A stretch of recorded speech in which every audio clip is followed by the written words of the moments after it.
ഉണ്ട്. ഒന്ന്, ഞാൻ ചാർലി പോളിനോട് പറഞ്ഞു, ഞാൻ കരുവന്നൂർക്കാരനാണ്. ഇനി കൂടുതലൊന്നും പറയണ്ടല്ലോ. കരുവന്നൂർക്കാരനാണെന്ന് മാത്രമല്ല, കരുവന്നൂർ സൊസൈറ്റി എന്ന് പറയുന്ന സ്ഥാപനം നിങ്ങളൊക്കെ ടി വിയിൽ കണ്ടിട്ടുണ്ടാവും. ഒരു സമരമൊക്കെ ഇതുപോലെ സമരം നടക്കുന്നത്. അതെൻ്റെ വീട്ടിൽ നിന്ന് 200 മീറ്റർ പോലും ദൂരെയല്ല. ഞാനവിടെ ജനിച്ചു വളരുകയും ആ സൊസൈറ്റി എന്നേക്കാൾ പ്രായമുള്ളതാണ്. ആ സൊസൈറ്റിയുടെ വളർച്ച വലിയ തോതിൽ കാണുകയും അതിൻ്റെ പല ഘട്ടത്തിൽ ഇടപെടുകയും ഒക്കെ ചെയ്തിട്ടില്ല. അവിടെ രാഷ്ട്രീയ പ്രവർത്തനമൊക്കെ നടത്തുന്ന കാലത്ത് ഞാനിപ്പോൾ അവിടെ നിന്ന് പോന്നിട്ട് 40 വർഷമായി. എങ്കിലും വളരെ ചെറിയൊരു സൊസൈറ്റി വളരെ വലുതായി, വളരെ പെട്ടെന്ന് വലുതായി, പിന്നെ അത് വേറെ രീതിയിൽ വലുതായി ഒക്കെ നമ്മൾ കണ്ടതാണ്. അതുകൊണ്ട് അവിടുത്തെ ആയിരക്കണക്കിന് നിക്ഷേപകരെ വ്യക്തിപരമായി എനിക്ക് പരിചയമുള്ള സ്ഥലമാണ്. എൻ്റെ സുഹൃത്തുക്കൾ, എൻ്റെ മാതാപിതാക്കൾക്ക് തുല്യരായ ആളുകൾ, എൻ്റെ അധ്യാപകർ, അവരുടെ കുടുംബാംഗങ്ങൾ, അങ്ങനെ തുടങ്ങിയാൽ 1000-ലധികം നിക്ഷേപകരെ എനിക്ക് നേരിട്ടറിയാം. അവരുടെ ദുരന്ത കഥകൾ ഒരുപാട് നേരിട്ട് കാണുകയും മരണവും ആത്മഹത്യയും രോഗത്തിൻ്റെ പ്രശ്നങ്ങളും വിവാഹം മുടങ്ങലും അടക്കം നിരവധി പ്രശ്നങ്ങൾ അവിടെ നേരിട്ട് കണ്ടതാണ്. എൻ്റെ ഒരു അധ്യാപകൻ, ഒരുപാട് കഥയുണ്ട്, അതൊന്നും ഞാൻ പറയുന്നില്ല. എൻ്റെ അധ്യാപകനായിരുന്ന ഒരാൾ, അദ്ദേഹത്തിൻ്റെ ഇവിടെയും അങ്ങനെ തന്നെയായിരിക്കും, റിട്ടയർമെൻറ്റ്, അദ്ദേഹത്തിൻ്റെയും ഭാര്യയും അധ്യാപകരായിരുന്നു. റിട്ടയർമെൻറ്റ് ആനുകൂല്യങ്ങൾ മുഴുവൻ നിക്ഷേപിച്ച് മകളുടെ വിവാഹം നിശ്ചയിച്ച് സ്വർണം എടുക്കാൻ, നമുക്കറിയാലോ, സ്വർണം എടുക്കാൻ അദ്ദേഹം അവിടെ ചെല്ലുമ്പോഴാണ് അവിടെ ഇല്ലയെന്നറിയുന്നത്. ഇതിൻ്റെ തുടക്കം വളരെ മുമ്പേ തന്നെ ചില സൂചനകളൊക്കെ ചിലർ പറഞ്ഞിരുന്നു. ഇവിടെ ഇപ്പോൾ എനിക്ക് തോന്നുന്നത് പി.ടി. പോൾ മരിക്കുന്നത് വരെ ആരും ഇത് നിങ്ങൾ നിക്ഷേപകരെങ്കിലും അറിഞ്ഞിട്ടില്ല എന്നുള്ളതാണ്. അവിടെ അറിഞ്ഞ ചില സൂചനകളൊക്കെ മുമ്പ് ഉണ്ടായിരുന്നു. ചിലരൊക്കെ ചില കത്തുകൾ എനിക്ക് അയച്ചിരുന്നു. എൻ്റെ പഴയ രാഷ്ട്രീയ ബന്ധം വെച്ച് ചിലരൊക്കെ എന്നെ ഇങ്ങനെ പ്രശ്നങ്ങളുണ്ട്, അപ്പോൾ നമ്മൾ ചില പരാതിയൊക്കെ കൊടുക്കും, അതിൽ കൂടുതലൊന്നുമില്ല, എങ്കിലും നേരെയാക്കും എന്നുള്ള വിശ്വാസമാണ്. പക്ഷെ അതിൻ്റെ പഠനത്തിൽ ഈ അധ്യാപകൻ്റെ പ്രശ്നത്തിൽ നിന്ന് ആരംഭിച്ച് ഞാൻ പഠിച്ചപ്പോഴാണ് വളരെ ഏതൊക്കെ തരത്തിലുള്ള തട്ടിപ്പുകൾ ഒരു സഹകരണ സംഘത്തിൽ നടത്താം എന്ന് നമുക്ക് മനസ്സിലായി. അതിൻ്റെ കാര്യങ്ങളിലേക്ക് ഇപ്പം ഞാൻ പോകുന്നില്ല. നിങ്ങൾ കുറേ കേട്ടിട്ടുണ്ടാവും, പത്രത്തിൽ വന്നിട്ടുണ്ടാവും. ഇല്ലാത്ത ആളുകൾക്ക് വായ്പ കൊടുക്കുക, ഇല്ലാത്ത ജാമ്യം വയ്ക്കുക, എവിടെയുള്ള ആളുകൾക്ക് 8 കോടി രൂപ വായ്പ കൊടുക്കുക, മൂന്നാറിൽ റിസോർട്ട് തുടങ്ങാൻ പറവൂരുള്ള ആൾക്ക് കരുവന്നൂർ ബാങ്കിൽ നിന്ന് വായ്പ കൊടുക്കുക, ഇങ്ങനെയുള്ള പല തരികിടകളും അവിടെ നടന്നിട്ടുണ്ട്. അതിന് വലിയ രാഷ്ട്രീയ പിൻബലവും കിട്ടിയിട്ടുണ്ട്. രണ്ടാമത്തെ എൻ്റെ കാരണം, 6 വർഷം ഞാൻ ഒരു സഹകരണ സംഘത്തിൻ്റെ ഓണററി സെക്രട്ടറി ആയിരുന്നു, ഒരു സംഘം തുടങ്ങുന്ന കാലത്ത്. നിങ്ങൾ ചിലരെങ്കിലും തൃക്കാക്കര ഈ കളക്ടറേറ്റിൽ വന്നിട്ടുണ്ടെങ്കിൽ അതിൻ്റെ മുമ്പിലൊരു സ്ഥാപനമുണ്ട്, തൃക്കാക്കര സഹകരണ ആശുപത്രി. അപ്പോഴാണ് ഞാൻ യഥാർത്ഥത്തിൽ സഹകരണ നിയമത്തിൻ്റെ അടിസ്ഥാന ചില കാര്യങ്ങൾ പഠിച്ചത്. 6 വർഷം അതിൻ്റെ ഓണററി സെക്രട്ടറി ആയിരുന്നു. ഇപ്പോൾ സ്ഥാപനം നന്നായി പോകുന്നുണ്ട്, ആശുപത്രിയാണ്. അതിനുശേഷം ഞാനത് ഒഴിവായി, കാരണം പിന്നെ സ്ഥിരം സെക്രട്ടറിയെ വെച്ച് നമ്മൾ കിട്ടും. അപ്പോൾ സഹകരണ നിയമം, സഹകരണ പ്രസ്ഥാനങ്ങൾ നിലനിൽക്കുന്നത് അടിസ്ഥാനപരമായി 2 കാര്യങ്ങളിലാണ്. അതിലെ സാമ്പത്തിക ഇടപാടുകൾ. ഇപ്പം നമ്മുടെ ബാങ്ക് ആണെങ്കിൽ ബാങ്കിലെ സാമ്പത്തിക ഇടപാടുകൾ നിൽക്കുന്നത് ബാങ്കിങ് നിയമത്തിലാണ്. അതിൽ നമുക്ക് ബാങ്ക് മാനേജറെ വിശ്വാസം ഉണ്ടാവണമെന്നില്ല, അവിടെ കിടക്കുന്ന കാഷ്യറെ വിശ്വാസം ഉണ്ടാവണമെന്നില്ല, അതൊന്നും നമുക്കൊരു വിഷയമല്ല. ഇപ്പോൾ കാനറ ബാങ്കിൻ്റെ ഡയറക്ടർ ബോർഡ് ആരാന്നോ ഫെഡറൽ ബാങ്കിൻ്റെ ഡയറക്ടർ ബോർഡ് ആരാന്നോ നോക്കിയിട്ടല്ല നമ്മൾ ഫെഡറൽ ബാങ്കിൽ കൊണ്ടുപോയി പൈസ ഇടണം. നമുക്ക് വിശ്വാസമുള്ളത് ഈ രാജ്യത്ത് നിലനിൽക്കുന്ന ബാങ്കിങ് നിയമത്തിലാണ്. ബാങ്കിങ്ങിന് കൃത്യമായ നിയമങ്ങളുണ്ട്. ആ നിയമം നടപ്പാക്കാൻ ഏജൻസിയുണ്ട്. അതിൻ്റെ മുകളിൽ റിസർവ് ബാങ്ക് ഉണ്ട്. അതിൽ ഫ്രോഡ് സംഭവിച്ചാൽ കണ്ടെത്താൻ സംവിധാനങ്ങളുണ്ട്. അതിന് കൃത്യമായി ഓരോ വർഷവും ഓഡിറ്റിംഗ് ഉണ്ട്. ഇപ്പോൾ ബാങ്ക് പൊളിഞ്ഞാൽ, ഇപ്പോൾ സ്റ്റേറ്റ് ബാങ്കിനോ അല്ലെങ്കിൽ കാനറ ബാങ്കിനോ അല്ലെങ്കിൽ ഷെഡ്യൂൾഡ് ബാങ്കുകൾക്കോ എന്തെങ്കിലും ഒരു തകരാറ് സംഭവിച്ചാൽ നമുക്ക് 100% ഉറപ്പായി പറയാൻ കഴിയും, നിക്ഷേപകൻ്റെ 5 പൈസ പോവില്ല. നിക്ഷേപകൻ്റെ 5 പൈസ പോവില്ല. കാരണം അതിന് ഗ്യാരണ്ടി റിസർവ് ബാങ്കാണ്. ബാങ്കിങ് നിയമങ്ങൾ അതിലുണ്ട്. സഹകരണ പ്രസ്ഥാനത്തിൻ്റെ പ്രശ്നം, സഹകരണ പ്രസ്ഥാനത്തിന് അങ്ങനെ ഉള്ള ഒരു സംവിധാനമില്ല. നമുക്കൊണ്ട് വേറെയുണ്ട്. ഒന്നാമത് സഹകരണ പ്രസ്ഥാനം രൂപപ്പെട്ടത് വിശ്വാസത്തിൻ്റെ പുറത്താണ്. മിക്കവാറും ഇടപാടുകളൊക്കെ ഇപ്പോൾ നേരത്തെ പറഞ്ഞതുപോലെ നമുക്ക് വിശ്വാസമുണ്ട്. ബോർഡ് കുഴപ്പമില്ല, പി.ടി. പോൾ നല്ല ആളാണ്, അല്ലെങ്കിൽ ജോയി നല്ല ആളാണ്, അല്ലെങ്കിൽ വേറൊരാൾ നല്ല ആളാണ്, നമുക്ക് പരിചയമുള്ള ആളാണ്, പൈസ അവിടെ ഇട്ടാൽ കിട്ടും. നമുക്ക് ഉറപ്പാണ്. ഒന്ന് വിശ്വാസം. രണ്ട്, നേരത്തെ അധ്യക്ഷൻ പറഞ്ഞു, ഈ രാജ്യത്ത് സഹകരണ പ്രസ്ഥാനം മുൻപോട്ട് കൊണ്ടുപോകാൻ വേണ്ടിയുള്ള സഹകരണ നിയമം നമ്മൾ കൃത്യമായി രൂപപ്പെടുത്തിയിട്ടുണ്ട്. നിയമം രൂപപ്പെടുത്തുക മാത്രമല്ല, അതിന് ഒരു ഔദ്യോഗിക ബ്യൂറോക്രാറ്റിക് സംവിധാനവും രൂപപ്പെടുത്തിയിട്ടുണ്ട്. രജിസ്ട്രാർ മുതൽ ഇങ്ങോട്ട് വന്നാൽ അതിന് മീതെ സെക്രട്ടറി, അതിന് മീതെ മന്ത്രി, അങ്ങനെ താഴേക്ക് നമ്മുടെ ഇൻസ്പെക്ടർമാർ അടക്കമുള്ള സംവിധാനവുമുണ്ട്. നമ്മുടെ രണ്ടാമത്തെ വിശ്വാസം ആ സംവിധാനത്തിലാണ്. പലപ്പോഴും നമ്മൾ സഹകരണ സംഘത്തിൽ നിക്ഷേപം നടത്തുന്നത് ഒരു ചെറിയ ശതമാനം പലിശ കൂടുതലുണ്ട്. കാരണം വലിയ തുകയാണ് നമ്മൾ ഇടുന്നതെങ്കിൽ അതിൻ്റെ ചെറിയൊരു ശതമാനമുണ്ട് സാധാരണ മനുഷ്യർ. രണ്ട്, അതിലെ ഇടപാടിന് എളുപ്പമാണ്. ഒരു ബാങ്കിൽ പോയി നമ്മൾ പൈസ വിഡ്രോ ചെയ്യാൻ എടുക്കുന്നേക്കാൾ എളുപ്പമാണ് സഹകരണ സ്ഥാപനത്തിൽ പോയാൽ. എനിക്ക് നേരിട്ട് അനുഭവമുള്ള ഒരുപാട് അനുഭവങ്ങൾ നിങ്ങൾക്കൊക്കെ ഉണ്ടാവും.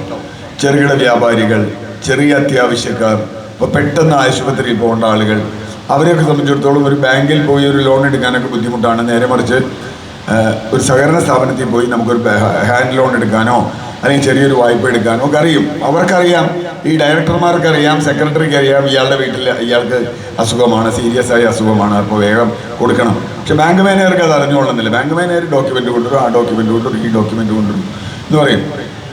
രണ്ടാമത്തെ പ്രശ്നം വിഡ്രോ ചെയ്യാനാണെങ്കിലും എനിക്ക് നല്ല അനുഭവമുള്ളൊരു കഥ ഞാൻ നേരത്തെ ചാർലിയോട് പറഞ്ഞിരുന്നു. എൻ്റെ നാട്ടിലൊരു കച്ചവടക്കാരൻ, അദ്ദേഹം സ്ഥിരം എൻ്റെ അയൽവാസിയാണ് ഈ സെക്രട്ടറി, അന്ന് സെക്രട്ടറി ആയിരുന്ന ആൾ. ഇദ്ദേഹം തിങ്കളാഴ്ച ചന്തയിൽ പോയി സാധനം എടുക്കണം.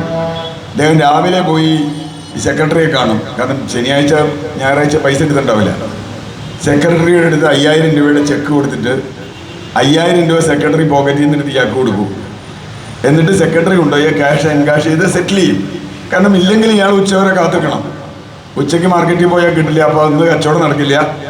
അപ്പം എന്ന് പറഞ്ഞാൽ ഇതൊക്കെ സഹകരണ പ്രസ്ഥാനത്തിൻ്റെ ഏറ്റവും വലിയ കഴിവുകളാണ്. കേരളത്തിലെ സഹകരണ പ്രസ്ഥാനം കൈവയ്ക്കാത്ത മേഖലകളില്ല എന്ന് നമുക്കറിയാം. ഇപ്പോൾ ദിനേശ് പീഡി പോലെ, അതുപോലെ നിരവധി സഹകരണ സംഘങ്ങൾ നമ്മുടെ നാട്ടിൽ പല രൂപത്തിൽ പല മേഖലകളിൽ. ഏതൊക്കെ സഹകരണ സംഘം ഇല്ല എന്ന് പറയാൻ പറ്റില്ല. എല്ലാ ഡിപ്പാർട്ട്മെൻറ്റുകളിലും എല്ലാ വ്യവസായ സ്ഥാപനങ്ങളിലും ഒക്കെ സഹകരണ സംഘങ്ങളുണ്ട്. അവർ അത്ര സഹകരണ സംഘങ്ങൾ വ്യാപിച്ച ഒരു സ്ഥലമാണ്. അതിന് കാരണം കേരളത്തിലെ ഈ പരസ്പര വിശ്വാസവും കേരളത്തിലെ നിയമങ്ങളും നിയമം നടപ്പിലാക്കുന്ന സംവിധാനങ്ങളുമാണ്. പക്ഷേ കഴിഞ്ഞ കുറച്ച് വർഷങ്ങളായി നമ്മുടെ സഹകരണ സംഘത്തിന് എന്തു സംഭവിച്ചു എന്ന് വളരെ ഗുരുതരമായ അന്വേഷണം നടക്കേണ്ട ഒരു ഘട്ടത്തിലാണ് നമ്മൾ നിൽക്കുന്നത്. അതിൻ്റെ അതിഗുരുതരമായ രോഗലക്ഷണങ്ങളാണ് നമ്മളിപ്പോൾ കണ്ടുകൊണ്ടിരിക്കുന്നത്. ഇപ്പോൾ അങ്കമാലിയിലാണെങ്കിലും കരുവന്നൂരാണെങ്കിലും കണ്ടലയാണെങ്കിലും ഒറ്റപ്പാലം അർബൻ ബാങ്കിലാണെങ്കിലും കുട്ടനല്ലൂർ ബാങ്കിലാണെങ്കിലും, ഇതൊക്കെ എനിക്ക് നേരിട്ട് പരിചയമുള്ള ബാങ്കുകളുടെ കാര്യമുണ്ട് ഞാൻ പറയുന്നത്. ഞാൻ പഠിച്ച ബാങ്കുകൾ, അവിടെയൊക്കെ നമ്മൾ കാണുന്ന ഒരു കാര്യം ഇതൊരു ഒറ്റപ്പെട്ട സംഭവമല്ല എന്നുള്ളതാണ്. കാരണം ഒരു സംവിധാനം പരാജയപ്പെട്ടിരിക്കുന്നു. രാജ്യത്ത് ഭരണ സംവിധാനത്തിൽ ഏതെങ്കിലും ഒരു സംവിധാനം പരാജയപ്പെട്ടാൽ പിന്നെ അവിടെ അരാജകത്വമാണ്. ഇപ്പോൾ യഥാർത്ഥത്തിൽ സഹകരണ മേഖലയിൽ വലിയ അരാജകത്വമുണ്ട്. ആരൊക്കെ എങ്ങനെയൊക്കെ മുഖ്യമന്ത്രിയോ ആരെന്തൊക്കെ ഉറപ്പ് കൊടുത്താലും എനിക്ക് തോന്നുന്നില്ല സഹകരണ മേഖലയിലെ ജനങ്ങളുടെ വിശ്വാസം തിരിച്ചു കൊണ്ടുവരാൻ കഴിയും. അതിന് കാരണം ഈ സംവിധാനത്തിൽ നമുക്ക് വിശ്വാസം നഷ്ടപ്പെട്ടിരിക്കുന്നു. ഈ നിയമ സംവിധാനത്തിൽ ഇവിടെ തന്നെ പറഞ്ഞു 17 ലക്ഷം രൂപ കൂടുതൽ ഓഡിറ്റിങ്ങിന് കൊടുത്തു. ബാക്കി ഇപ്പോൾ PT പോളോ അല്ലെങ്കിൽ മെമ്പർമാരോ ഒക്കെ അവിടെ നിൽക്കട്ടെ. ഈ ഓഡിറ്റർമാർ, ഞാൻ സഹകരണ ഓഡിറ്റ് 5 വർഷം ഫേസ് ചെയ്തിട്ടുള്ള ആളാണ് സെക്രട്ടറി എന്നുള്ള നിലയ്ക്ക്. ഒരു വൗച്ചർ ഇല്ലെങ്കിൽ, അതിന് ബാക്കിൽ ഡോക്യുമെൻ്റ് ഇല്ലെങ്കിൽ സെക്രട്ടറി വിളിച്ചു വരുത്തും. എന്താ അതില്ലാത്തത്, എന്താ ഇവിടെ പ്രശ്നം, 50 രൂപ കാണാനില്ലല്ലോ എന്ന് പറഞ്ഞ് വിളിച്ചു വരുത്തുന്ന ഒരു സംവിധാനമാണ് സഹകരണ ഓഡിറ്റ്. ആ ഓഡിറ്റ് ഇല്ല എങ്കിൽ നമുക്ക് അതിൻ്റെ മറ്റിടപാടുകൾ, ഇപ്പോൾ കേരള ബാങ്കുമായി ബന്ധപ്പെട്ട് മറ്റ് ബാങ്കുമായി ബന്ധപ്പെട്ട് ഓരോ വാർഷിക ഓഡിറ്റ് അതിൻ്റെ റിപ്പോർട്ട് കൊടുക്കണം എന്ന് നിർബന്ധമാണ്. എന്തുകൊണ്ട് 2018 മുതൽ 17-18 മുതൽ ഈ ബാങ്കിൽ കൃത്യമായൊരു ഓഡിറ്റിംഗ് നടന്നില്ല? നേരത്തെ ഒരു അസിസ്റ്റന്റ് രജിസ്ട്രാറുടെ പേരൊക്കെ പറഞ്ഞു. ഞാൻ പേരൊന്നും ആരുടെയും പറയാൻ ഉദ്ദേശിക്കുന്നില്ല, കാരണം എനിക്ക് നേരിട്ട് അറിയില്ല, കർത്താവോ മാതാവോ ആരായാലും. അപ്പോൾ പേരൊന്നും എനിക്ക് വിഷയമല്ല. എന്തുകൊണ്ട് ഇത്രയും വലിയ, ഇപ്പോൾ ഇവിടെ പറഞ്ഞ തട്ടിപ്പുകളുടെ കഥയൊക്കെ നിങ്ങൾക്കും അറിയാം. ആധാരത്തിന്റെ ഫോട്ടോസ്റ്റാറ്റ് കോപ്പി വെച്ച് ലോൺ കൊടുക്കുക എന്ന് പറഞ്ഞാൽ വേറെ ഒന്നും വേണ്ട, അത് മാത്രം മതി ഒരു സഹകരണ സംഘത്തിന്റെ ക്യാൻസൽ ചെയ്യാൻ. കാരണം വേറെ ഒന്നും വേണ്ട. ഇപ്പോൾ ഒറ്റപ്പാലം അർബൻ ബാങ്ക് നിങ്ങളിപ്പോൾ വാർത്ത കാണുന്നുണ്ടെന്ന് തോന്നുന്നു, മുക്കുപണ്ടം വെച്ച് 18 കോടി രൂപ അടിച്ച് 18 കോടി രൂപ അടിച്ചു വരും മുക്കുപണ്ടം വെച്ച് ഒരു ബാങ്ക്. അതുപോലെ തന്നെയാണല്ലോ ആധാരമില്ലാതെ വയ്ക്കുന്നത്. മുക്കുപണ്ടം വെച്ച് ലോൺ എടുക്കുന്ന പോലെ തന്നെയാണ് ഫോട്ടോസ്റ്റാറ്റ് വെച്ച് എടുക്കുന്നത്. ഫോട്ടോസ്റ്റാറ്റ് വെച്ച് നിങ്ങൾക്ക് ലോൺ പോയിട്ട് ഒരു സർട്ടിഫിക്കറ്റും കിട്ടില്ല, ഒരു സാധനവും കിട്ടില്ല. എങ്ങനെയാണ് ഫോട്ടോസ്റ്റാറ്റ്? ഞാൻ ഒരുപാട് ഉദാഹരണങ്ങൾ അറിയാത്ത ആളുകളുടെ പേര്, ഇപ്പോൾ മറ്റ് അവരറിയാതെ ലോൺ എടുക്കുക, ലോണിന് മീതെ വീണ്ടും ലോൺ എടുക്കുക, അങ്ങനെ പല കലാപരിപാടികളുണ്ട്. ഞാനത് നോക്കിയപ്പോൾ പറയായിരുന്നു, പണം സമാഹരിക്കാൻ ഇത്രയും പണം അടിച്ചു മാറ്റാൻ ഇത്രയും വലിയ വിദ്യ ഉണ്ടെങ്കിൽ ഇവരൊക്കെ കേരളത്തിൻ്റെയോ ഇന്ത്യയുടെ ധനകാര്യമന്ത്രിയോ ഒക്കെ ആയാൽ എന്തായിരിക്കും ഇന്ത്യയുടെ സ്ഥിതി എന്നുള്ളത് നമ്മൾ ആലോചിക്കുക, അല്ലെങ്കിൽ അതുപോലെയുള്ള പദവികൾ കിട്ടുക. അപ്പോൾ തീർച്ചയായിട്ടും ഇത്രയും വലിയ ക്രമക്കേടുകൾ 1, 2 ഇപ്പോൾ 65 റിപ്പോർട്ട് ഞാൻ ഒന്ന് വായിച്ചു നോക്കി എനിക്ക് കിട്ടിയപ്പോൾ. ഇത്രയധികം ക്രമക്കേടുകൾ ഒരു സംഘത്തിൽ, അത് ഡിപ്പാർട്ട്മെന്റ് തന്നെയാണ് കണ്ടെത്തിയത് എന്നുള്ളതാണെന്ന് വശം. ഈ 65 റിപ്പോർട്ട് നമ്മളുണ്ടാക്കിയതല്ല, സഹകരണ വകുപ്പ് ഉണ്ടാക്കിയതാണ്. അപ്പൊ ഈ വർഷാവർഷം ഇത് ഓഡിറ്റ് ചെയ്ത ഉദ്യോഗസ്ഥന്മാർ എവിടെയായിരുന്നു? അപ്പൊ യഥാർത്ഥത്തിൽ ഒരു പോലീസിൽ നമുക്ക് വിശ്വാസം നഷ്ടപ്പെടപ്പെടാം. നമ്മൾ പോലീസിൽ പോയി ഒരു പരാതി കൊടുക്കുന്നു, ഒരാൾ നമ്മളെ തല്ലിയെന്നോ തല്ലാൻ വരുന്നോ, പോലീസുകാർ തിരിഞ്ഞിരിക്കുന്നു, പിന്നെ ആ സംവിധാനത്തിൽ നമുക്ക് വിശ്വാസം ഉണ്ടാവില്ല.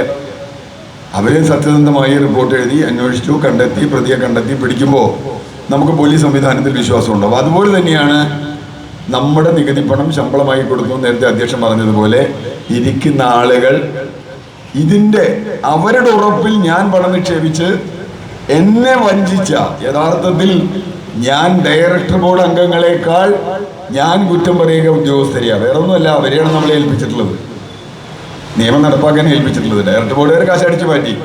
അപ്പോൾ അതിൻ്റെ ഒരു നല്ല വിഹിതം ഈ ചേട്ടന്മാർക്കും ചേച്ചിമാർക്കും ആരാന്ന് എനിക്കറിയില്ല കിട്ടിയിരിക്കണം. ഏതെങ്കിലും കേസിൽ, കരിമന്നൂർ കേസിൽ പോലും ഞാനത് പലവട്ടം കരിമന്നൂർ പോയപ്പോഴും പറഞ്ഞതാണ്, ഒരു കോപ്പറേറ്റീവ് ഡിപ്പാർട്ട്മെന്റ് ഉദ്യോഗസ്ഥനും ഇതുവരെ എതിരെ കേസെടുത്തിട്ടില്ല. എന്താ കാരണം? ഡിപ്പാർട്ട്മെന്റ് ഉദ്യോഗസ്ഥനല്ലേ ആദ്യം കേസെടുക്കണ്ടേ? താനല്ലേ ഓഡിറ്റ് സർട്ടിഫിക്കറ്റ് ഒപ്പിട്ട് കൊടുത്തേ? ഒരാൾ ഓഡിറ്റ് സർട്ടിഫിക്കറ്റ് ഒപ്പിട്ട് കൊടുക്കാന്ന് പറയുന്ന അർത്ഥം എന്താ? ഞാനൊരു സർട്ടിഫിക്കറ്റ് ഗസറ്റഡ് ഓഫീസർ എന്നുള്ള എനിക്ക് ഞാൻ ഒരാളുടെ സർട്ടിഫിക്കറ്റ് ഒപ്പിട്ട് കൊടുത്താൽ എനിക്കതിന് ബാധ്യതയുണ്ട് എന്നാണ്. അപ്പൊ ഇതിന് ഡിവിഡൻഡ് കൊടുത്തു. 2022 ഞാൻ മനസ്സിലാക്കുന്ന ഡിവിഡൻഡ് 2022 ഡിവിഡൻഡ് കൊടുത്തു. ഒരു സംഘം ഡിവിഡൻഡ് കൊടുക്കണമെങ്കിൽ എന്തൊക്കെ നടപടിക്രമം വേണം? ഓഡിറ്റഡ് ബാലൻസ് ഷീറ്റിൽ നിന്ന് ഡിവിഡൻഡ് കൊടുക്കാൻ പറ്റും. അപ്പോൾ ബാലൻസ് ഷീറ്റ് ഓഡിറ്റ് ചെയ്തിട്ടുണ്ട്. ആര് ഓഡിറ്റ് ചെയ്തു? അപ്പം എന്തുകൊണ്ട് കണ്ടെത്തിയില്ല? കാരണം ഇവരാണ് നമ്മുടെ നികുതി പണം നേരിട്ട് വാങ്ങുന്ന ആളുകൾ. അപ്പോൾ ഡിപ്പാർട്ട്മെന്റ് ചതിച്ചു. ഡയറക്ടർ ബോർഡ് നമ്മളെ വലിയ തോതിൽ കൊള്ളയടിച്ചു. കൊള്ളയ്ക്ക് ഡിപ്പാർട്ട്മെന്റ് കൂടെ നിന്നു. അങ്ങനെ ഡിപ്പാർട്ട്മെന്റ് കൂടെ നിൽക്കണമെങ്കിൽ ഇതിൽ രാഷ്ട്രീയ പിൻബലമില്ലാതെ നടക്കില്ല, അല്ലെങ്കിൽ ഡിപ്പാർട്ട്മെന്റ് എടുക്കില്ല. കാരണം നേരത്തെ പറഞ്ഞല്ലോ, പോട്ട ബാങ്കിൽ നിന്ന് പണം കൊള്ളയടിച്ച ആളെ പിടിക്കാൻ ഒരു ബുദ്ധിമുട്ടും ഉണ്ടായില്ല, പിടിക്കണ്ടെന്ന് ആരും പറഞ്ഞില്ല. അപ്പൊ ഇവിടെ ആരാണ് പിടിക്കേണ്ടെന്ന് പറയുന്നത് ഉദ്യോഗസ്ഥരെ എന്നുള്ളതാണ് നിങ്ങൾ കണ്ടെത്തേണ്ട ചോദ്യം. ഞാൻ ഏതെങ്കിലും ഒരു രാഷ്ട്രീയ പാർട്ടിയുടെ മാത്രം പ്രശ്നമല്ല. സഹകരണ സ്ഥാപനങ്ങളെ രക്ഷിക്കാൻ ഒരു നടപടിയും ഇപ്പോഴും സർക്കാരിന്റെ ഭാഗത്തുണ്ടാവുന്നില്ല. അത് സഹകരണ സംഘത്തിൽ മറ്റേ നടത്തിപ്പുകാർ ഭരണകക്ഷിയാണെങ്കിലും കൊള്ളാം, പ്രതിപക്ഷമാണെങ്കിലും കൊള്ളാം. സാധാരണ അങ്ങനെ പറയുമല്ലോ. ഞങ്ങൾ ഈ ചാനൽ ചർച്ചയ്ക്ക് വന്നിരിക്കുമ്പോൾ ഏതെങ്കിലും ഒരു പാർട്ടിക്കെതിരെ പറഞ്ഞാൽ അവർ പറയും ഉടനെ മറ്റേ പാർട്ടി അത് ചെയ്തിട്ടുണ്ടെന്ന്. അപ്പോൾ പിന്നെ പ്രശ്നം തീർന്നു. ഇപ്പോൾ കരിവന്നൂർ CPM ആണെങ്കിൽ അങ്കമാലിയിൽ കോൺഗ്രസ് ആണ്, കണ്ടലയിൽ CPI ആണ്, ഒറ്റപ്പാലത്ത് CPM ആണ്, വയനാട്ടിൽ കോൺഗ്രസ് ആണ്. അങ്ങോട്ടും കൂടെ പറഞ്ഞാൽ പ്രശ്നം തീർന്നു. ഞാൻ പറയാറുണ്ട്, സാറിന് അഴിമതി പറയുമ്പോൾ നിങ്ങൾ 500 കോടി അഴിമതി ചെയ്തില്ലേ എന്ന് ചോദിക്കുമ്പോൾ തിരിച്ച് നിങ്ങൾ 700 ചെയ്തില്ലേ എന്ന് ചോദിക്കുമ്പോൾ ഇതിൻ്റെ അർത്ഥം എന്താണെന്ന് മനസ്സിലായോ? 1200 കോടി രൂപ നമ്മുടെ പോയിന്നാ. എന്നിട്ട് നമ്മൾ അതിൽ ഒരാൾക്ക് കൈയടിക്കുകയും ചെയ്യും. ഏത് എൻ്റെ പാർട്ടി 500 കെട്ടുള്ളൂ, നിങ്ങളുടെ പാർട്ടി 700 കെട്ടില്ലേ, എൻ്റെ പാർട്ടിന് എത്തിരി ഭേദം എന്ന് കൈയടിക്കുകയും ചെയ്യും, പോയി വോട്ട് ചെയ്യുകയും ചെയ്യും. അത്രേ ഉള്ളൂ. ഇത്തരം വിഡ്ഢികളാക്കുന്ന തരത്തിലുള്ള സംഗതിയാണ് കേരളത്തിൽ നടന്നുകൊണ്ടിരിക്കുന്നത്. ഞാൻ ഇതുപോലെ ഒരുപാട് സഹകരണ അനുഭവങ്ങളുണ്ട്, ഞാൻ അതിലേക്കൊന്നും പോകുന്നില്ല. ഇതിലുള്ള മറുപടി എന്താണ്? നിങ്ങൾ യഥാർത്ഥത്തിൽ ആലോചിക്കേണ്ടതാണ്. ഇപ്പൊ നേരത്തെ പറഞ്ഞു, എന്തുകൊണ്ട് 65 റിപ്പോർട്ടിൽ പ്രതികളായ ലോൺ എടുത്ത് തട്ടിപ്പ് ലോൺ എടുത്ത് തിരിച്ചടയ്ക്കാത്ത ആളുകളെ എന്തുകൊണ്ട് ഇവർ പോലീസ് പ്രതികളാക്കുന്നില്ല? നിങ്ങളൊന്ന് ആലോചിച്ച് നോക്കൂ. നമ്മൾ ഒരു ബാങ്കിൽ നിന്ന് 1000 രൂപ ലോൺ അല്ലെങ്കിൽ 10000 രൂപ ലോൺ എടുത്ത് പോയി ലോൺ തിരിച്ചടയ്ക്കില്ലെങ്കിൽ നമ്മുടെ വീട്ടിൽ 6 വരെ വരും. ഇപ്പൊ സർഫാസി നിയമമുണ്ട് നമ്മളെ വീട്ടിൽ നിന്ന് ഒഴിപ്പിക്കാൻ വരെ നിയമമുള്ളൊരു രാജ്യത്താണ് 18 പേർ 1 കോടിയിൽ കൂടുതലും മറ്റ് നിരവധി പേർ നിയമം ലംഘിച്ച് ഇത്രയും ലോൺ എടുത്തിട്ട് ഒരാൾക്കെതിരെ പോലും നടപടിയെടുക്കാൻ കഴിയാതിരിക്കുന്നത് എന്തുകൊണ്ടാണ്? അതിന് കാരണം ഇപ്പം ഞാൻ കഴിഞ്ഞ ആഴ്ച വയനാട് പോയിരുന്നു. വയനാട് ദുരന്തത്തിൽപ്പെട്ട് വീട്ടുപോയ ആളുകൾക്ക് RR നോട്ടീസ് അയച്ച സ്റ്റേറ്റാ കേരളം. റവന്യൂ റിക്കവറി നോട്ടീസ് അയച്ച അവർ ചോദിച്ചു ഇനിയിപ്പോൾ അവരെ അറസ്റ്റ് ചെയ്യാന്നല്ലാണ്ട് വേറെ ഒന്നുമില്ല. വീടും പോയി ബദലും പോയി ഒക്കെ പോയി. ചുരൽമലയിൽ മുണ്ടക്കയിൽ അവരുടെ വായ്പ എഴുതി തള്ളാൻ വേണ്ടിയുള്ള സമരത്തിൽ പോയ ആളാണ്. അപ്പോൾ അവർ സ്ത്രീ വന്ന് പറഞ്ഞു എനിക്കിത് RR വന്നിട്ടുണ്ട്, ഉടനെ ജപ്തി വരും. അപ്പോൾ ഞാൻ എന്ത് ജപ്തി ചെയ്യാനാണ്? വീടും ഭൂമിയില്ലാതെ എന്താണ് ജപ്തി ചെയ്യുക? വീടുണ്ടായിരുന്ന സ്ഥലം ഭൂമി ഉണ്ടായിരുന്ന സ്ഥലമൊക്കെ വെച്ച് ജപ്തി ചെയ്യേണ്ടി വരും. എന്ന് പറഞ്ഞാൽ അത്രയും ചെയ്യുന്ന സ്ഥലത്താണ് അങ്കമാലിയിലോ കരുവന്നൂരോ 1 കോടിയും 2 കോടിയും 5 കോടിയും 10 കോടിയും നിയമവിരുദ്ധമായ ലോൺ എടുത്ത ഒരാളെ പോലും അയാളുടെ ലോൺ തിരിച്ചു പിടിക്കാൻ ഒരു നടപടിയും ഇല്ലാത്തത്. അതിന് കാരണം അത് കഴിവില്ലാത്തത് കൊണ്ടല്ല, വേണ്ട എന്ന് തീരുമാനിച്ചത് കൊണ്ടാണ്. അതാണ് നമ്മൾ മനസ്സിലാക്കുന്നത്. നമ്മൾ വിലപിച്ചിട്ടൊന്നും കാര്യമില്ല. ഇത് വേണ്ട, നമ്മുടെ പണം തിരിച്ചു തരേണ്ട ബാധ്യത രാജ്യത്താർക്കുമില്ല എന്ന് ചില അധികാര കേന്ദ്രങ്ങൾ തീരുമാനിച്ചത് കൊണ്ട് മാത്രമാണ്. രാഷ്ട്രീയ പാർട്ടികൾ ഈ കാര്യത്തിൽ വലിയ അണ്ടർസ്റ്റാൻഡിങ്ങിലാണ്. കാരണം എന്താ? അതാ ഞാൻ നേരത്തെ പറഞ്ഞു, ഇവിടെ ഈ പാർട്ടിയാണെങ്കിൽ മറ്റേടത്ത് വേറെ പാർട്ടിയാണ്. ഇവർക്ക് അങ്ങോട്ടും ഇങ്ങോട്ടും പരസ്പരം സഹായം സംഘമായി നിൽക്കാൻ തയ്യാറായിട്ടുള്ള ആളുകളാണ്. അവിടെ തന്നെയാണ് അതിൻ്റെ പ്രശ്നവും. അവിടെ നമ്മുടെ ജോലി എന്താ? നമ്മളിപ്പോൾ ഞാൻ അതിനൊരൊറ്റ ഉദാഹരണം പറയാം. കേരളത്തിലെ മുഖ്യധാര രാഷ്ട്രീയ പാർട്ടികളോടൊക്കെ ബഹുമാനമുള്ള ആളാണ് ഞാൻ. പക്ഷെ അവരൊക്കെ ചെയ്തിട്ടുള്ള ഒരു കാര്യം, ജനങ്ങളെ ബാധിക്കുന്ന 99% വിഷയത്തിൽ അവർക്ക് അഭിപ്രായ വ്യത്യാസമില്ല എന്നുള്ളതാണ്. നിങ്ങൾ നോക്കിക്കോളൂ. അതുകൊണ്ടാണ് ഒട്ടനവധി ഇടങ്ങളിൽ കക്ഷി രാഷ്ട്രീയത്തിനപ്പുറത്ത് ആളുകൾ സംഘടിക്കുന്നതും അതിൽ ഇടപെടലുകൾ വരുന്നതും. ഇത് ഏത് കാര്യത്തിലും അവർക്കൊരു പക്ഷേ വേറെ എന്തെങ്കിലും കാര്യത്തിലുണ്ടാവാം. ഇപ്പം ഞാൻ ഒരു ഉദാഹരണം പറയാം. മയക്കുമരുന്ന് കേരളത്തിൽ ചാർലി പോൾ സാറൊക്കെ അതിൽ വർക്ക് ചെയ്യുന്ന ആളാണ്. കേരളത്തിലെ രാഷ്ട്രീയ പാർട്ടികൾക്ക് എന്തെങ്കിലും അഭിപ്രായം ഉണ്ടാവും. പ്രസംഗിക്കാനൊക്കെ വരും. അദ്ദേഹം യോഗം നടത്തിയാൽ പ്രസംഗിക്കാൻ നേതാക്കന്മാർ വരും. എന്തെങ്കിലും ഇപ്പോൾ പ്രതിപക്ഷത്തിരിക്കുമ്പോൾ വേണമെങ്കിൽ ഭരണപക്ഷത്തെ കുറ്റം പറയാം. ഇനി അവർ ഭരണത്തിൽ വന്നാലും വലിയ വ്യത്യാസം ഉണ്ടാവുമെന്ന് വിചാരിക്കുന്ന ഒരാളല്ല ഞാൻ. വേറൊന്നുകൊണ്ടുമല്ല, ജനങ്ങളെ ബാധിക്കുന്ന ഗൗരവതരമായ ഒരു വിഷയത്തിലും മുഖ്യധാര രാഷ്ട്രീയ കക്ഷികൾക്ക് അഭിപ്രായവുമില്ല, അഭിപ്രായ വ്യത്യാസവുമില്ല. അഭിപ്രായം ഇല്ലാത്തതുകൊണ്ട് അഭിപ്രായ വ്യത്യാസം ഉണ്ടാവും. അത് തന്നെയാണ് സഹകരണ മേഖലയിൽ നടക്കുന്നത്. സഹകരണ മേഖലയിലും അത് തന്നെയാണ് നടക്കുന്നത്. പക്ഷെ ഇതുണ്ടാക്കാൻ പോകുന്ന ഗുരുതരമായ പ്രത്യാഘാതമുണ്ട്. അതെന്താ? കേരളത്തിലെ സമ്പത്തിൻ്റെ നല്ലൊരു വശം ഇപ്പോഴും സഹകരണ മേഖലയിലാണ്. വലിയൊരു വിഭാഗം ജനങ്ങളുടെ നിക്ഷേപം അതിലുണ്ട്. സാധാരണ മനുഷ്യർ സ്വന്തം കയ്യിലെ പൈസ സുരക്ഷിതമാകുമല്ലോ എന്ന് വിചാരിച്ചിട്ടാണ്. പുതിയൊരു തലമുറ, അപ്പം ഞാനതും പറയാട്ടോ, എൻ്റെ ഒരു ജനറേഷൻ, ഞാനിപ്പോൾ 66-67 വയസ്സാവുകയാണ്. അതിൽ അടുത്തൊക്കെ ഉള്ളവരായിരിക്കും ഇതിലിരിക്കണവരധികവും. അതിനടുത്തുള്ള ജനറേഷൻകാരും സഹകരണ ബാങ്കിൽ പൈസ നിക്ഷേപിക്കില്ല എന്നുള്ള കാര്യത്തിൽ നിങ്ങൾക്ക് ഒരു സംശയവും വേണ്ട. 5ൻ്റെ പൈസ ഒരു ചെറുപ്പക്കാരൻ സഹകരണ ബാങ്കിൽ നിക്ഷേപിച്ചത് കാണിച്ചു തരാമോ? ചെയ്യില്ല. അവർ ഒന്നാമത് നിക്ഷേപിക്കാൻ പൈസ ഉണ്ടാവില്ല. അവരുടെ വേറെ ജീവിത ശൈലിയാണ്. ഇനി അല്ലെങ്കിൽ തന്നെ ഉണ്ടെങ്കിൽ തന്നെ ഈ സഹകരണ ബാങ്കിൽ നിക്ഷേപിക്കുമോ? അത് ഈ ജനറേഷനോടുകൂടി ഇല്ലാതാവുമെന്ന് ഇവിടെയുള്ള ആളുകൾക്ക് അറിയാം. അത് തന്നെയാണ് അതിൻ്റെ കാര്യം. ഇപ്പോൾ നിങ്ങളെ തന്നെ, എൻ്റെ ആണെങ്കിലും നിങ്ങളുടെ ആണെങ്കിലും മക്കളോട് കാശ് പോയി എന്ന് പറഞ്ഞാൽ അല്പം ഒരു സങ്കടമൊക്കെ ഉണ്ടാവുന്നല്ലേ. പോട്ടെ ഇനിയിപ്പോൾ അത് നോക്കിയിട്ടൊന്നും കാര്യമില്ല, നമുക്ക് എന്താ വെച്ചൊക്കെ ചെയ്യാം എന്ന് പറയുന്നല്ലാതെ ഇതിൻ്റെ പിന്നാലെ വരാൻ പോലും അവർ തയ്യാറാവില്ല. കാരണം ആ തലമുറയ്ക്ക് ഇവിടെയുള്ള സംവിധാനങ്ങളിൽ വിശ്വാസം പൂർണ്ണമായി നഷ്ടപ്പെട്ടിരിക്കുന്നു എന്നുള്ളതാണ്. പോലീസിലായാലും നിങ്ങൾ നോക്കിക്കോളൂ, മാതാപിതാക്കൾ മുതൽ, നമ്മളൊക്കെ ഒരു സംവിധാനങ്ങളാണല്ലോ അല്ലേ? ഞാനും ഒരു പിതാവാണ്, നിങ്ങളൊക്കെ മാതാപിതാക്കളായിരിക്കും. മാതാപിതാക്കൾ മുതൽ, മതങ്ങൾ മുതൽ, രാഷ്ട്രീയ കക്ഷികൾ മുതൽ, ബ്യൂറോക്രസി അടക്കമുള്ള ഒരു സംവിധാനങ്ങളിലും വിശ്വാസമില്ലാത്തവരായ ഒരു തലമുറയാണ് താഴെ വളർന്നു വരുന്നത് എന്നാണ് സത്യം. അതാക്കിയത് ഈ ഭരണ സംവിധാനമാണ്. അതിൽ ഏറ്റവും പ്രധാനപ്പെട്ട ഒന്ന് സഹകരണമാണ്. കാരണം ജീവിതത്തിൻ്റെ സമസ്ത മേഖലകളിൽ ഇത് വ്യാപിക്കുകയും അതിനൊരു കാരണം ഇതിൻ്റെ കക്ഷി രാഷ്ട്രീയവൽക്കരണവുമാണ്. അതിവരെ സംരക്ഷിക്കുക. ഇതൊരു രാഷ്ട്രീയ പാർട്ടിയുടെ മൂലധനമാണ്. ചില പാർട്ടികൾക്ക് വലിയ മൂലധനം, ചെറിയ പാർട്ടിക്ക് ചെറിയ മൂലധനം, അത്രയേ ഉള്ളൂ. ഇന്ത്യൻ കോഫി ഹൗസ് എന്ന് പറയുന്ന സ്ഥാപനം, 2 ഇന്ത്യൻ കോഫി ഹൗസുകളുണ്ട് കേരളത്തിൽ, നിങ്ങൾക്കറിയാം. തൃശ്ശൂരിന് തെക്കോട്ടും വടക്കോട്ടും. അതിൽ തെക്കോട്ടുള്ള ഭാഗത്ത് വലിയ പ്രതിസന്ധി ഉണ്ടായ ഒരു ഘട്ടത്തിൽ അതിലിടപെട്ട ഒരാളാണ് ഞാൻ. ഇന്ത്യൻ കോഫി ഹൗസ് അത് അതിരാഷ്ട്രീയം കളിച്ച് നശിപ്പിച്ച് കൂട്ടാൻ തീരുമാനിച്ചൊരു ഘട്ടത്തിൽ, അതിൻ്റെ ഭരണസമിതി പിരിച്ചുവിടുകയൊക്കെ ചെയ്ത ഘട്ടത്തിൽ അവസാനം അവിടെ ഒരു പ്രത്യേകത, അതിൽ മാത്രമേ ഉള്ളൂ, ഒരുപക്ഷെ വേറെ എവിടെയും ഉണ്ടാവില്ല, എംപ്ലോയീസ് മാത്രമേ അതിൽ മെമ്പർമാരാവാൻ പാടുള്ളൂ, പുറത്തുള്ള ഒരു മെമ്പറാവില്ല. അത് സഖാവ് AKGയുടെ ഒക്കെ കാലത്ത് ചെയ്തു വെച്ചൊരു കാര്യമാണ്. പുറത്തുനിന്ന് മെമ്പറെ കൂട്ടി ബാങ്ക് പിടിക്കാൻ പറ്റില്ല. മറ്റ് ബാങ്കുകളൊക്കെ പിടിക്കാം, സഹകരണ ബാങ്കൊക്കെ പിടിക്കാം, മെമ്പറെ കൂട്ടി. ഇതിലൊന്നും ചെയ്യാൻ പറ്റില്ല. കാരണം എംപ്ലോയീസ്, രജിസ്റ്റേർഡ് എംപ്ലോയീസ് മാത്രമേ അതിൽ സൊസൈറ്റിയിൽ വോട്ടിന് അവകാശമുള്ളൂ. അങ്ങനെ ഒരു സൊസൈറ്റിയാണ്.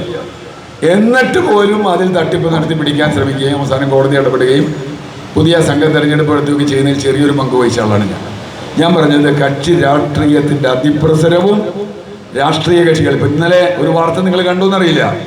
കരുവന്നൂർ സൊസൈറ്റിയുമായി ബന്ധപ്പെട്ട കേസിൽ ED 15 ദിവസം ചോദ്യം ചെയ്ത CPMന്റെ തൃശ്ശൂർ ജില്ലാ സെക്രട്ടറി MM വർഗീസിന്റെ 29.29 കോടി രൂപയുടെ ആസ്തി ED കണ്ടുകെട്ടി. ഞാൻ ചോദിക്കണേ, 29.29 കോടി ഇയാൾക്ക് എങ്ങനെ കിട്ടി? എന്തായിരുന്നു ഇയാളുടെ പണി? ഇയാൾ എന്ത് ബിസിനസ്സാണ് നടത്തിയിരുന്നത്? പാർട്ടി ബിസിനസ് തന്നെ. ഞാൻ ഒരു പാർട്ടി പറഞ്ഞു എന്ന് വെച്ചാൽ അത് കണ്ടോണ്ട് പറഞ്ഞാണ്ടോ, മറ്റു പാർട്ടിക്കാരൊക്കെ ശുദ്ധന്മാരും പുണ്യവാളന്മാരുമാണെന്ന അഭിപ്രായമൊന്നും എനിക്കില്ല. ഇതിപ്പോൾ ഒരു വാർത്ത കണ്ടപ്പോൾ ED ഒരു പാർട്ടി ജില്ലാ സെക്രട്ടറി, കമ്മ്യൂണിസ്റ്റ് പാർട്ടി, കാരണം ഞാൻ കുറേ കാലം പ്രവർത്തിച്ചു, അതുകൊണ്ട് പറഞ്ഞു, കമ്മ്യൂണിസ്റ്റ് പാർട്ടി ജില്ലാ സെക്രട്ടറിയുടെ ആസ്തി 29.29 കോടി രൂപ കണ്ടുകെട്ടി ED എന്ന് പറഞ്ഞാൽ അത് എവിടെ നിന്നുണ്ടായി? കരുവന്നൂർ അന്വേഷിച്ചെന്ന് എനിക്ക് മനസ്സിലായി. സഹകരണ സംഘങ്ങളെ ഏറ്റവും ദുരുപയോഗം ചെയ്യുന്ന നടപടികൾ, ബ്ലാക്ക് മണി വൈറ്റാക്കുക. ഈ സഹകരണ സംഘത്തിൽ KYC വേണോ വേണ്ടയോ എന്നുള്ള തർക്കം മുമ്പുണ്ടായി. എന്നുവെച്ചാൽ നമ്മളൊരു ഒരു പൈസ അടയ്ക്കുമ്പോൾ നമ്മുടെ നോ യുവർ കസ്റ്റമർ, നമ്മൾ ആധാർ, പാന്, ഈനൊക്കെ കൊടുക്കണം. സാധാരണ ബാങ്കിൽ പോയാലൊക്കെ കൊടുക്കണം. സഹകരണ സംഘത്തിൽ അത് വേണ്ട. അതിൻ്റെ ഗുണം എന്താ? കരുവന്നൂർ ബാങ്കിൽ 50 ലക്ഷം രൂപ വീതം ഒരാൾ 4 ദിവസം കൊണ്ട് അടയ്ക്കുന്നു. പിന്നത്തെ ആഴ്ച 50 ലക്ഷം രൂപയുടെ ചെക്ക് എഴുതിയിട്ട് SBI കൊണ്ടുപോയി മാറ്റുന്നു. ഇത് കണ്ടെത്തിയതാണ്. 2 കോടി രൂപ 4 ദിവസം കൊണ്ട്. SBI സംബന്ധിച്ചിടത്തോളം ചെക്ക് കിട്ടിക്കഴിഞ്ഞാൽ അവർക്ക് KYC അന്വേഷിക്കേണ്ട. ക്യാഷ് വന്നാലേ KYC കിട്ടും. ക്യാഷ് ചെക്കാണ്, ക്യാഷ് ചെയ്ത് കൊടുത്തു. 2 കോടി രൂപ കരുവന്നൂർ ബാങ്കിൽ ഇവിടെ നടത്തിയിട്ടുണ്ടോന്ന് എനിക്കറിയില്ല, ഞാൻ അതിൻ്റെ റിപ്പോർട്ട് കണ്ടിട്ടില്ല. ബ്ലാക്ക് മണി വൈറ്റ് ആക്കാൻ ഇത്ര എളുപ്പമുള്ളൊരു പണിയില്ല, ഒന്നുമില്ല. 50 ലക്ഷം രൂപ എനിക്കിതാ ചെക്ക് കിട്ടി, ഞാൻ കൊടുത്തു. അത് വേണി ലോണാണെന്നോ എന്ത് വേണി പറയാൻ പറ്റില്ല, ലോൺ കൊടുക്കും. സത്യത്തിൽ സഹകരണ ബാങ്ക് പാവപ്പെട്ടവരെ സഹായിക്കുന്ന വേറെ രീതി ഉണ്ടായിരുന്നു, അത് ഞാനില്ലെന്ന് പറയുന്നില്ല. തത്വത്തിൽ അത് കള്ളപ്പണാണെങ്കിൽ, ഇപ്പോൾ ഞാനൊരു ഭൂമി വിറ്റു, 5 ലക്ഷം രൂപയുടെ ഭൂമിയാണ് സെൻറ്റിന്. പക്ഷെ അത് കാണിക്കുക ആധാരത്തിൽ 2 ലക്ഷം കാണിക്കൂ. അപ്പോൾ 5 സെൻറ്റ് ഭൂമി വിറ്റാൽ 15 ലക്ഷം രൂപ എൻ്റെ കയ്യിലിരിക്കും. ഇതോ എനിക്ക് കാണിക്കാൻ പറ്റില്ല. അത് ഞാൻ സഹകരണ ബാങ്കിൽ ഇടാൻ പറ്റും, വേറെ എവിടെ ഇടാൻ പറ്റില്ല. ഞാൻ ബിസിനസ് നടത്തുന്നവരല്ല. അവിടെ ഇട്ട് തൽക്കാലം എൻ്റെ ഭൂമിയുടെ വിലയാണ്, അല്ലാണ്ട് ഞാൻ കട്ടതോ മോട്ടിച്ചതോ കഴിവെന്നെടുത്തതോ ഒന്നുമല്ല. പക്ഷേ കാണിക്കാൻ പറ്റില്ല. അങ്ങനെ ചെയ്തിരുന്ന സംരക്ഷണം ഉണ്ടായിരുന്ന ആ പഴുതാണ് കോടിക്കണക്കിന് രൂപ.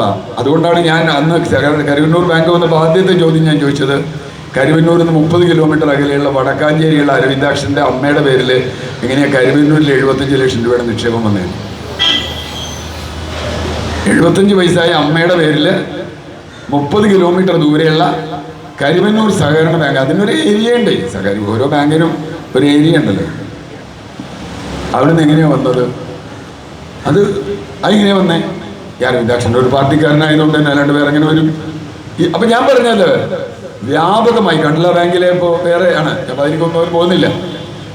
ഇങ്ങനെ ഈ സംവിധാനത്തെ രക്ഷിക്കണമെങ്കിൽ ഇനി ആകെ സാധ്യതയുള്ളത് ജനങ്ങൾ നേരിട്ടിറങ്ങുക എന്നുള്ളതാണ്. അതിന് വേണമെങ്കിൽ നേരത്തെ പറഞ്ഞതുപോലെ ഇതിലെ പ്രതികൾ ശിക്ഷിക്കപ്പെടണം, അവരിൽ നിന്ന് പണം തിരിച്ചെടുക്കണം. പണം നഷ്ടപ്പെട്ട മുഴുവൻ ആളുകൾക്കും പണം കിട്ടുന്നത് വരെ എനിക്ക് സാരമില്ല എന്ന് നമ്മൾ വിചാരിച്ചാൽ അതാണ് അവരുടെ ഗുണം. സാരമില്ല നമ്മൾ വിചാരിക്കുന്നത് നമ്മളെ അടുത്ത് പറ്റിച്ചു, സാരില്ല നമ്മൾ വിചാരിച്ച എന്താർത്ഥം? പറ്റിച്ചോന് കാശ് കിട്ടിയെന്നർത്ഥം, വേറെ ഒന്നുമില്ല. നേരെ മറിച്ച് ഏതറ്റം വരെ നമുക്ക് പോകാൻ കഴിയും. കാരണം ഇത് കേവലം പൈസയുടെ മാത്രം പ്രശ്നമല്ല. എന്നെ സംബന്ധിച്ചിടത്തോളം ഒരു സമൂഹത്തിൻ്റെ ഒരു ഘടനയെ, അതിൻ്റെ വിശ്വാസ്യതയെ, അതിൻ്റെ അടിസ്ഥാന എന്താണ് അസ്ഥിവാരം എന്ന് പറയില്ലേ, അസ്ഥിവാരത്തെ ചോദ്യം ചെയ്യുന്നതാണ്. എവിടെയെങ്കിലും ഈ അസ്ഥിവാരം തകരാതെ നിലനിർത്താൻ കഴിയുമോ എന്ന ചോദ്യം. അല്ലെങ്കിൽ പിന്നെ ജനാധിപത്യമില്ല, നിയമവാഴ്ചയില്ല, ഒന്നും ഉണ്ടാവില്ല. ആർക്കും ചെയ്യാം. ഇപ്പോൾ സഹകരണ വകുപ്പിന് ചെയ്യാമെങ്കിൽ നാളെ പോലീസ് വകുപ്പിന് ചെയ്യാം, അല്ലെങ്കിൽ വേറെ ആഭ്യന്തര വകുപ്പിന് ചെയ്യാം, അല്ലെങ്കിൽ മറ്റേ ആരോഗ്യ വകുപ്പിന് ചെയ്യാം, റവന്യൂ വകുപ്പിന് ചെയ്യാം. പിന്നെ നമ്മൾ എന്ത് വിശ്വസിച്ചിട്ട് രാജ്യത്ത് ജീവിക്കുക നിയമത്തിൽ? അതുകൊണ്ട് ഒരു സാമൂഹ്യ പ്രവർത്തകൻ എന്ന നിലയിൽ എനിക്ക് പറയാനുള്ളത്, കരുവന്നൂരാണെങ്കിലും ഇവിടെയാണെങ്കിലും ഒറ്റപ്പാലത്താണെങ്കിലും എവിടെയാണെങ്കിലും ഇതിൽ ഇരയാക്കപ്പെടുന്ന മനുഷ്യർ സ്വയം അവരുടെ തന്നെ ശക്തിയിൽ വരിക. ഇത് രാഷ്ട്രീയ പാർട്ടികൾ ഇപ്പോൾ ഇതിനെതിരെ സമരമുണ്ടോ? ഇത് കോൺഗ്രസ് ആയതുകൊണ്ട് ഇവിടെ CPM സമരം ചെയ്യും, കരുവന്നൂർ CPM ആയതുകൊണ്ട് കോൺഗ്രസ് സമരം ചെയ്യും. ഒരു കാര്യമുണ്ട്. കാരണം ഞാൻ മനസ്സിലാക്കുന്നത് ഇതിലൊരു ലീഗൽ അഡ്വൈസർ CPMൻ്റെ നേതാവാണ്. അപ്പോൾ അതുകൊണ്ടാണ് നടക്കാത്തതെന്ന് പറയുന്ന ആളുടെ എനിക്കറിയില്ല കേട്ടോ. ഞാനിതിൻ്റെ മുഴുവൻ ഇവിടുത്തെ അങ്കമാലിയിലെ രാഷ്ട്രീയ ഇതൊന്നും എനിക്കറിയില്ല. ഞാൻ അതുകൊണ്ടുമല്ല, അവർ തന്നെ സമരത്തിനും വരും, അവർ തന്നെ സമരവും നടത്തും. നേരത്തെ അധ്യക്ഷൻ പറഞ്ഞതുപോലെ പ്രേക്ഷിത പ്രവർത്തനത്തിൽ അവരും സഹായിക്കും. അപ്പോൾ സാക്ഷ്യം പറയാനും വരും. സുഹൃത്തുക്കളെ, ഇതിൽ എനിക്ക് നിങ്ങളോട് പറയാനുള്ളത്, നിങ്ങൾ വോട്ട് ആർക്ക് ചെയ്യൂ, നിങ്ങൾ ഏത് പാർട്ടിക്കാരനാണോ, എന്ത് വിശ്വാസക്കാരനാണോ, മതക്കാരനാണോ എന്നുള്ളതൊന്നും വിഷയമല്ല. കാശ് പോയവരാണ്, വഞ്ചിക്കപ്പെട്ടവരാണ്. കാശ് പോയതിനേക്കാൾ വഞ്ചിക്കപ്പെട്ടവരാണ്, പകൽ കൊള്ളയ്ക്ക് വിധേയരായവരാണ്.